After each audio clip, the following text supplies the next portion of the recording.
tiyak.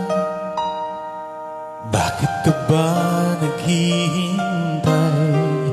Nahimukin pa, pilitin ka ng tadhana.